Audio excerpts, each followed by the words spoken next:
He didn't cry. That was the first thing people noticed. Most expected noise. Whimpering. Panic. But he lay there in silence, his body trembling slightly against the cold concrete behind the marketplace. The accident had happened quickly. A screech, a shout. Then the world kept moving. And so did everyone else. He was curled near a wall now, one paw tucked awkwardly beneath him, his breathing uneven. Dust clung to his fur, pain pulsed through him in waves, but he didn't fight it, he just endured. People walked past with grocery bags and conversations. Some slowed down long enough to glance at him. Poor dog, someone muttered, but no one stopped. No one expected anything from a dog in pain, especially not dignity, especially not gentleness, especially not trust. Hours passed. The sun shifted. Shadows stretched longer. His eyes followed feet, not faces. Every time someone stepped closer. His body tensed slightly, but he didn't growl. He didn't snap. He didn't retreat. He just waited. As if he still believed someone might see him. That was what made it different. When the young woman noticed him, she almost kept walking, almost. But something about the stillness stopped her. Dogs in pain usually move away. They hide. They guard themselves. This one didn't. He simply looked at her.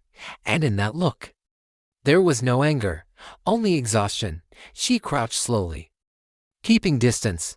"Hey," she whispered. The dog blinked. His ears flickered at the sound. She could see he was hurt. One side of his body trembled when he tried to shift. He tried to stand but couldn't. Still, he didn't cry. She expected fear when she reached out. Instead, he leaned toward her hand. It was small, subtle, but undeniable. He leaned into her touch. No one expected that. Not from a dog who had been hit. Not from a dog left alone. Not from a dog clearly in pain, his head pressed lightly against her palm as if saying something without words. "I'm tired, but I still believe." The woman swallowed hard. She kept her voice calm. "Steady. I've got you." The dog's tail didn't wag wildly. It barely moved, just a faint, slow tap against the ground, but it moved. That was enough.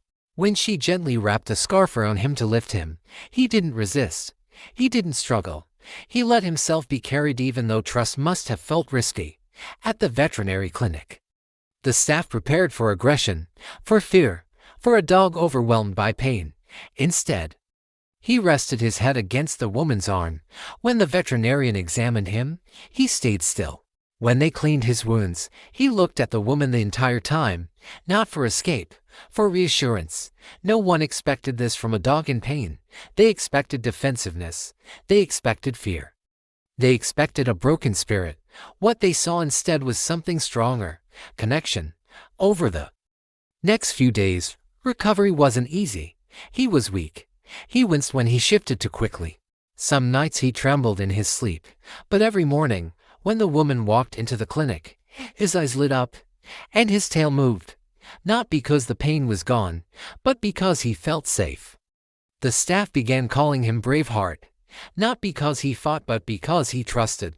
Trust in pain is powerful. Trust after being hurt is extraordinary. Weeks later, he took his first steady steps outside the clinic. The sun warmed his back. The world was loud again, but it didn't feel as threatening. He stood beside the woman who had stopped. And when she knelt down, he leaned into her again.